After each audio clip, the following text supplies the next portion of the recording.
So our project is about the use of silk, and silk is known to have a great potential for biomedical applications. However, silk is also known to be relatively hydrophobic than would be desired for these uses. Osmotic modification can increase the hydrophilic surface of silk, in particular nitrogen plasma and water vapor plasma, as they've both been seen to increase the hydrophilicity in other polymers. So to prepare our silk films, we begin with a degumming process. We then cast our silk films onto glass slides. Some of the silk films are then nitrogen plasma treated, and some of the silk films are then water vapor plasma treated. Both of the treated silk films are then aged up to 42 days. Plasma modified polymers are known to revert back to its original hydrophobic state over time. This is referred to as hydrophobic recovery. However, we do not know if this occurs in silk. Therefore, we want to investigate how does hydrophobic recovery affect plasma treated silk films, and how does this differ with different precursors? So we collected our data using a water contact angle goniometer, as you can see here under measuring hydrophobicity. This image shows that, and what this instrument does is it deposits a drop onto a surface and then measures the water contact angle. You can see an example of that under results on these water contact angles. So you can see the drop here and also it measuring the water contact angle.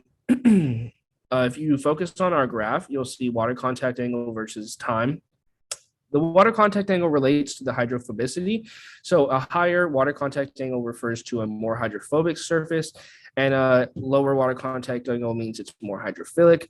Here you can see our untreated control as well as our nitrogen treated and water vapor treated plasma surfaces.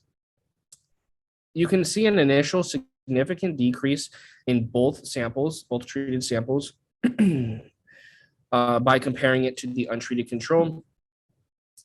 You can see that the water vapor plasma did more dramatically decrease the angle, as well as there is more spread with the droplets. And this indicates that it's a more or less homogeneous treatment, that the surface is less homogeneous. However, this is something that could be explored in a future process. We also did not see significant hydrophobic recovery for either samples, which is not what was seen with the other polymers, and indicates that this process is relatively stable for both of the plasmas. Another future work that can be investigated is a different casting process. Currently, we cast it onto glass slides. However, we can also make freestanding films that might be less restricted in their mobility and might cause more hydrophobic recovery. So it would be interesting to see the relation between casting process and hydrophobic recovery. Thank you.